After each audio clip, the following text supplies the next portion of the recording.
How's it going, everyone? It's Gavin at Balls to You. What I'm going to do is a basic setup video. It's another tutorial video which I want to do for people who are buying for the first time a royal python or a ball python, and it's their first snake, or they're not used to them. They've had corn snakes before, or kings, or whatever. So what I'm going to do, I'm going to basically run through a basic setup. This is how I would advise, and this is what works for me every time. Okay, so it's going to be a bit of a shopping list, what you need to get. It's going to show you how to set it up, and it's going to basically sort of be very informative in what you're looking for and what you're not looking for. Okay, first things first, what I always advise to people is before you go out and buy any sort of species of animal, you research. Simple. Research about what's the species of snake or reptile or whatever it may be that you're going to purchase, that you want to have. Because there's certain things that people don't realise, that they think, oh yeah, I'll have one of these and it'll be nice and pretty, and then all of a sudden you realise that you've got to buy UV lights, supplemental food, stuff like calcium, for certain types of lizards, etc. So always research into the subspecies or the species that you're actually buying, or the animal, should I say, what you're buying. Okay, that's critical. This you should have set up ready for that when you get home with your new ball python or your new animal, whatever, that it's already set up so you can just go and put him or her into it and it's all done. Leave him alone. Okay, so this is what you should do before you go and pick up your snake. I always try and ask people to make sure that they've got the setup ready, and I always ask a few questions just to make sure that they know what they're doing, because the last thing I want, my first priority is that animal, making sure that animal is cared for obviously for the rest of its life. Okay, so I'm going to go through a bit of a shopping list. I've got a few bits and pieces which I'm going to use as for demonstration purposes. Okay, first things first. First thing you're going to need is a tub. Okay, now this is a simple 3.5 litre tub. Okay, what you're going to want to do, obviously it comes with a lid. Okay, probably a couple of pound from the pound shop. It's good plastic, really sort of durable. Lid clicks on, as you can hear, clicks on nice and tight. Snake can't get out. Great. Okay. First thing people do when they get a tub is they put loads of holes in the top, the sides, everywhere. Okay, you don't need that many holes. What you've got to do is keep the air temperature in there to the right, ambient temperature. You've also got to keep the humidity in there. So if you put too many holes in the lid, what's going to happen? All the heat is going to escape, and the humidity, basically your tub won't hold humidity. And again, heat and humidity is important for the snake in its health. Make sure it sheds and it feeds, and it's all vital. This is for a ball python. Okay, so I buy these tubs. These are for my hatchlings, what I use, and they quite happily live in this up until about 3.5-400 grams. Okay, they thrive and they feed and they're happy. Okay, so the first thing I do is, I don't know if you can see, but I put 3 holes on each side. Okay, that's the first thing I do, obviously to allow the air through, circulate, and then come back out the other side depending on how the airflow is. And the other thing, by just putting in 3 to begin with, simply because you can control the humidity. If you put too many holes in, you've potentially then knackered the ability to sort out the humidity. So 3 holes to begin with is perfect. Okay, so that's our tub, so that's our enclosure. Dead easy, simple. Next thing, obviously every snake needs a water source, so it's a water bowl. I preferably use glass. You can get the nice ceramic ones from the reptile shops. These are candle holders from IKEA. I think for 6 of them they're about £2. So it's a no-brainer. They're perfect. They're nice and heavy. Ideal. None of the hatchlings knock them over. But that's all they are. Just a couple of quid for 6. Okay. So there's that. The other thing it will need is a hide. Okay. Now you can go out and buy nice hides and what have you, but I prefer plain and simple. Use anything I can find in the house and make my own. Okay. All that is one of them microwave hot pots, or cottage pies that you get, wash it up, turn it upside down, cut a hole in it, perfect. Okay, that's ideal. Or you can use toilet roll holders, brilliant. Or a piece of drain pipe, you can cut it down to the size. That's all you need. That's perfect. Okay, water bowl hide sorted. The other thing you're going to need is a temperature gauge. Now you can buy these off eBay. I think these were about $1.99 and they're perfect. Obviously they do Fahrenheit and Celsius. Okay, what's ideal is basically if you can get one with a humidity temperature on there as well, or a humidity gauge. They're brilliant. They're probably a couple of quid more, but because I know the humidity in here is perfect, I don't need to stress and worry about it too much. So what we'll do, like I said, one of them gauges, perfect. Okay, again, a couple of quid off eBay, that's what you need.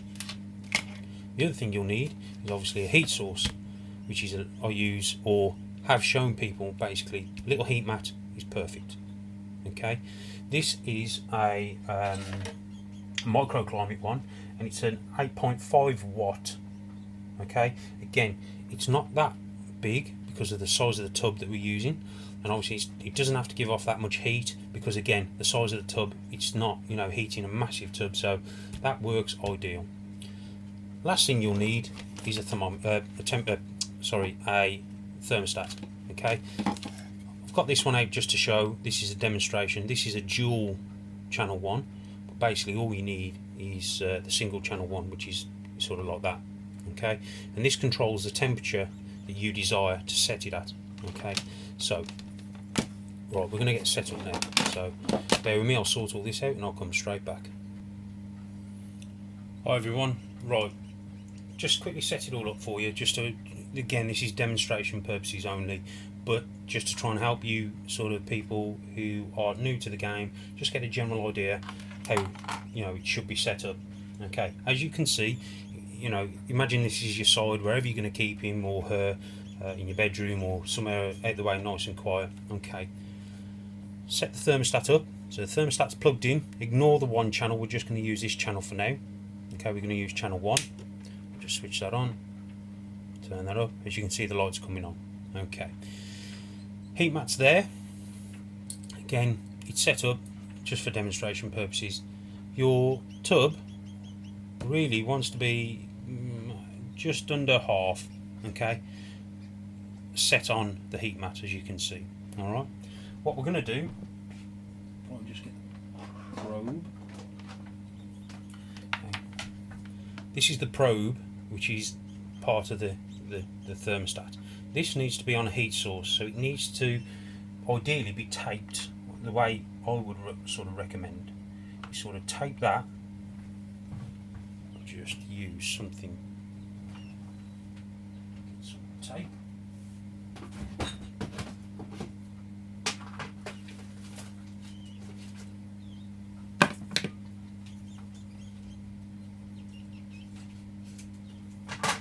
Okay, so what we're going to do, get a little piece of tape. I'm using foil tape just simply because it works.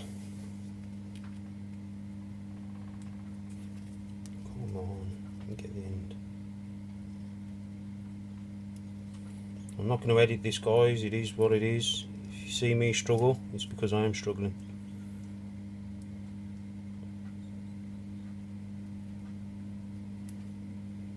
Come on.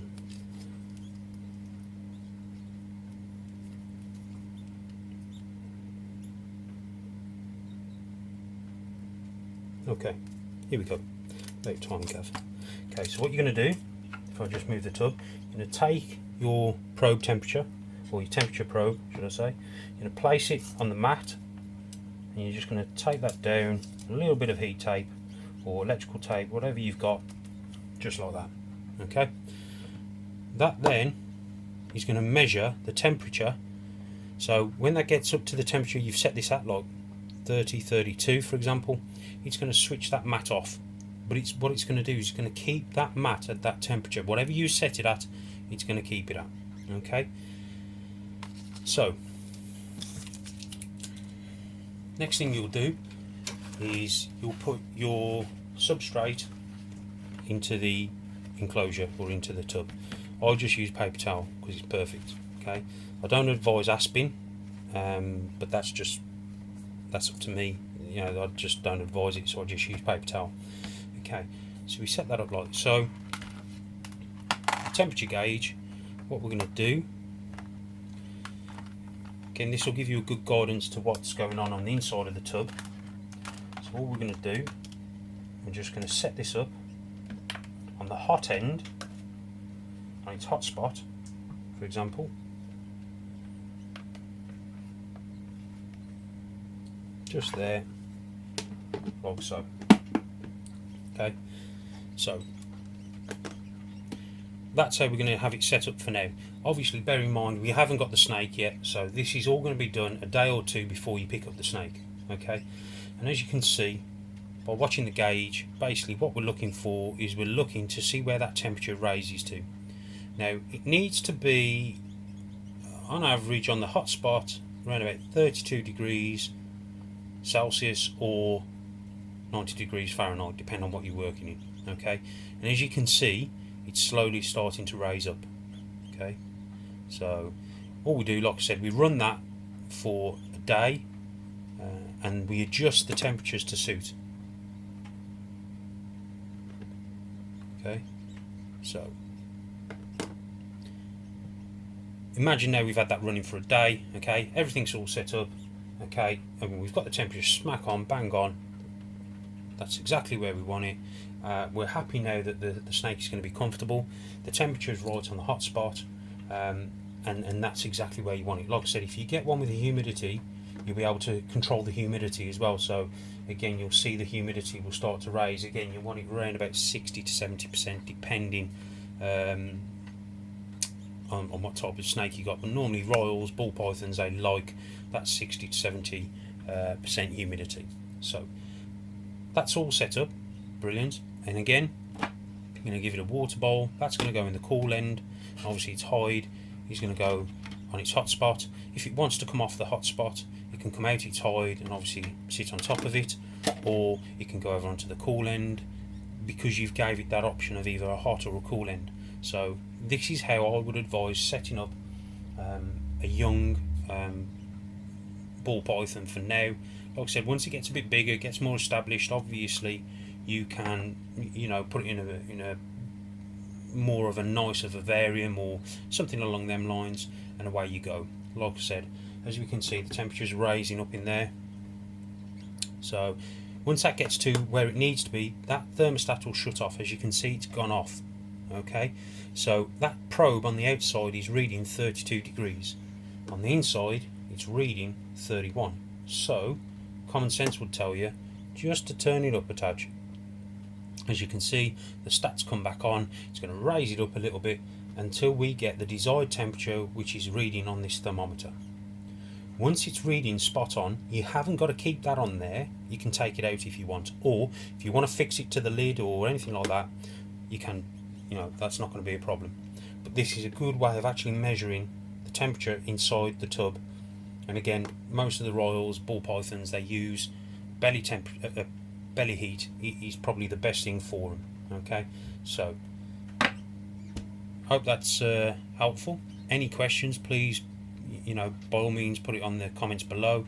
For those people who are in the UK and you wish to contact me, again, just give me a contact number on the comments below, and I'll give you guys a call and try and help you out in whatever way I can. So I hope this tutorial has been helpful. Any questions, again, please don't hesitate to contact me, and I'll answer anything that you guys throw at me. Okay guys, again, hope everyone's all okay and having a good time, and I'll speak to you all soon.